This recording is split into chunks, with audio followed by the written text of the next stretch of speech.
নমস্কার বন্ধুরা, কেমন আছো তোমরা সবাই? চলে এসেছি তোমাদের সকলের কাছে নতুন একটি রেসিপি নিয়ে। তো আজ আমি তোমাদের সাথে যে রেসিপিটি শেয়ার করছি সেটা হচ্ছে ওটস বল। তো এই রেসিপিটা যতটা ইজি ততটাই টেস্টি, আর ততটাই সময়টা কম লাগবে। অসাধারণ একটি রেসিপি। তো কীভাবে বানাচ্ছি সেটি জানার জন্য তোমাদের কাছে রিকোয়েস্ট রইল প্রথম থেকে লাস্ট পর্যন্ত পুরো ভিডিওটি দেখার জন্য। আর আমি চলে যাচ্ছি ভিডিওর মেন প্রসেসে। তো আমি বলেই নিয়েছি যে আমি ওটস বল বানাচ্ছি, তার জন্য প্রথমেই নিয়ে নিচ্ছি আমি ওটস। তো আমি এখানে পরিমাণ পেয়ে কম বানাচ্ছি, তার জন্য কম ওটস নিচ্ছি। তোমরা যেরকম যদি বানাতে চাও রেসিপি, অবশ্যই যেরকম পরিমাপের বানাবে সেরকমভাবে ওটসটা নেবে। তো আমি একটা বড় চামচের মোটামুটি 3 চামচের মতো এখানে ওটস নিলাম। যদি আমরা নর্মাল চামচের পরিমাপ করি মোটামুটি 6 চামচের মতো হবে। তো তারপরে আমি নিয়ে নিচ্ছি এখানে দই। তো এখানে মোটামুটি 3 চামচের মতো আমি দই নিয়েছি। এই দইটা কিন্তু আমি আগের দিনে রাত্রেবেলায় জলটা ঝরতে দিয়ে দিয়েছিলাম। কীরকম করে একটা ছাকার মধ্যে জলটা দইটাকে দিয়ে আমি নিচে একটা বাটি দিয়ে ঢাকা দিয়ে আমি পুরো রাত রেখে দিয়েছিলাম। তাতে কী হয়েছিল, পুরো যে জলটা আছে এক্সট্রা পুরোটাই বেরিয়ে গেছে। এরপর একটু নুন দিয়ে, অল্প নুন দিয়ে এটা দইটার সাথে পুরো মাখিয়ে নিয়ে আমি এটা রেস্টে রেখে দেবো মোটামুটি 5 মিনিটের মতো। তো এই রেসিপিটা বানানোর জন্য কিন্তু দইটা যে ইউজ করব সেটা জলটা ঝরিয়ে নেওয়া খুবই প্রয়োজন। তো তারপরে দেখো নিয়ে নিয়েছি আমি কিছু ভেজিটেবলস। তো এখন এত ঠান্ডা পড়েছে, সকালে উঠে কিন্তু টিফিন রেডি করা খুবই কষ্টকর হয়ে যাচ্ছে। তার জন্য আমি আগের থেকে কিছু সবজি এরকম করে গ্রেট করে, যেরকম প্রয়োজন গ্রেট করে বা ছোট ছোট করে কুচি করে নিয়ে আমি ফ্রিজের মধ্যে কন্টেনারে করে রেখে দিয়েছি। তো প্রথমে নিয়ে নিয়েছি অল্প বিট, তারপরে গাজর, আর তারপর নিচ্ছি অল্প কুচি করে রাখা ক্যাপসিকাম। তো ক্যাপসিকামটা দেখো বুঝতেই পারছো একদম বরফ হয়ে গেছে, তবে ডিপ ফ্রিজে নয়, ডিপ ফ্রিজারের নিচেই কিন্তু আমি ফ্রিজারে এটা রাখি। তারপরে নিয়ে নিচ্ছি দেখো অল্প পনিরটাও আমি অল্প গ্রেট করে নেব। তোমরা চাইলে কিন্তু এখানে পেঁয়াজ কুচি ইউজ করতে পারো। আমি যেহেতু আজকে নিরামিষ, তো আমি সেজন্য পেঁয়াজ কুচি ইউজ করছি না। তারপরে নিয়ে নিচ্ছি অল্প একটু ভাজা মশলার গুঁড়ো। এটাতে কিন্তু আমি আর কোনো রকম মশলা ইউজ করবো না, জাস্ট এইটুকুই। তো এত কম মশলাতে খুবই হেলদি একটা রেসিপি, যেটা তোমরা বাচ্চাদের টিফিনেও দিতে পারো। তাছাড়াও তোমরা কিন্তু যারা ডায়েট কন্ট্রোল করো, হয়তো ওটস খায়, একই রকমভাবে ওটসটা খেয়ে খেয়ে অনেক সময় বোর লাগে, তো আমার এই রেসিপিটা কিন্তু তারা অবশ্যই ট্রাই করে দেখতে পারো। খুবই সুন্দর একটা রেসিপি। তারপরে দিয়ে নিলাম অল্প একটু ধনেপাতাটা আগে অ্যাকচুয়ালি আমি দিতে ভুলে গেছিলাম, তাই পরবর্তীকালে অ্যাড করলাম। তো ধনেপাতাটা দিয়ে নেওয়ার পরেও আমি মাখিয়ে নেব।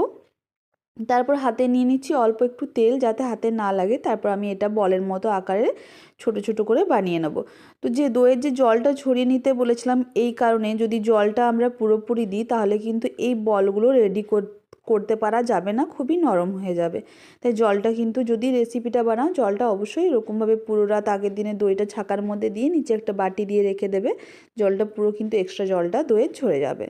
তো ঠিক এরকমভাবে বলের মাপে করে আমি বানিয়ে নিচ্ছি সবগুলো, তারপরে তোমাদেরকে দেখাচ্ছি। তোমরা অবশ্যই অন্য কোনো শেপও দিতে পারো।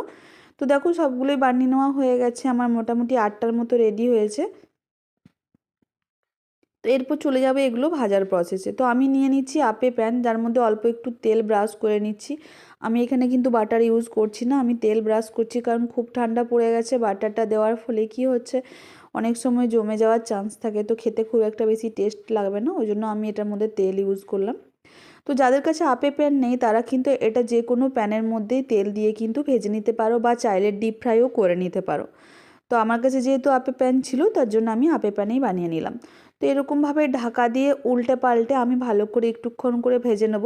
তো এগুলো যদি বানাও অবশ্যই নোটিস করবে, খেয়াল রাখবে বানানোর সময়, যে ওভেনটা আমাদের লো ফ্লেমে থাকে, কম, ছোট ওভেন যেটা থাকে গ্যাসের মধ্যে, সেই ওভেনে বানানোর লো ফ্লেমে, তাহলে কিন্তু ভেতরটা পুরোপুরি সেদ্ধ হবে, খেতেও ভালো লাগবে। তো ঢাকা দিয়ে আমি ভালো করে কিছুক্ষণ সময়ের জন্য, মোটামুটি খুব বেশি সময় লাগলো 5 মিনিটের মতো লাগবে, তার বেশি কিন্তু সময় লাগবে না। তো বন্ধুরা, তোমাদের যদি এই রেসিপিটি ভালো থাকে প্লিজ আমার চ্যানেলটিকে সাবস্ক্রাইব করো, সাথে থাকা বেল আইকনটি প্রেস করো। আর নিত্য নতুন ভিডিও দেখার জন্য অবশ্যই কিন্তু আমার চ্যানেলটিকে সাবস্ক্রাইব করে সাথে থাকা বেল আইকনটি প্রেস করে দিও। এরকম হেলদি, টেস্টি আর অসাধারণ কিছু রেসিপি পাওয়ার জন্য অবশ্যই আমার চ্যানেলটির পাশে থাকবে। তো দেখো এরকম করে কিছু সময় ধরে উল্টাপাল্টা করে আমি একটু ভেজে নেব। ভেজে নেওয়ার পরে আমি এগুলো তুলে নেওয়ার পর তোমাদেরকে দেখাচ্ছি কত সুন্দর হয়েছে। তোমরা যদি চাও যে পুরোপুরি সাদা কালারের আনবো, সেক্ষেত্রে তোমরা বিটটা কিন্তু অ্যাভয়েড করতে পারো। বিটটা অ্যাভয়েড করে দিলেই পুরো সাদা কালারের চলে আসবে। তো দেখতেই পাচ্ছ কতটা অসাধারণ হয়েছে। আমি আগেই তোমাদেরকে ভেতরটা মানে প্রথম ভিডিওর স্টার্টিংয়ে কিন্তু ভেঙে দেখিয়ে নিয়েছি যে কতটা ভেতরটাও কীরকম হয়েছে। তো দেখো বন্ধুরা, আমি এটা আমার ছেলের টিফিন বক্সে যেহেতু রেডি করব, তো টিফিনটা আমি রেডি করে নিচ্ছি। তো ও যেহেতু খুবই ছোট, বেশি খেতে পারবে না, তার জন্য আমি 5টাই ওকে দিলাম। তো ছোট যে টিফিন বক্সটা আছে আমি ওটা প্রথমে খুলে দেখাতে ভুলে গেছিলাম। তো এটার মধ্যে কিন্তু রাখা আছে অল্প মাখানা, যেটা আমি একটু বাটার দিয়ে আর অল্প একটু নুন দিয়ে আর অল্প জাস্ট একটু হলুদ দিয়ে এটা ফ্রাই করে নিয়েছি। তো আজকের মতো এখানেই, দেখা হচ্ছে পরে একটি ভিডিও।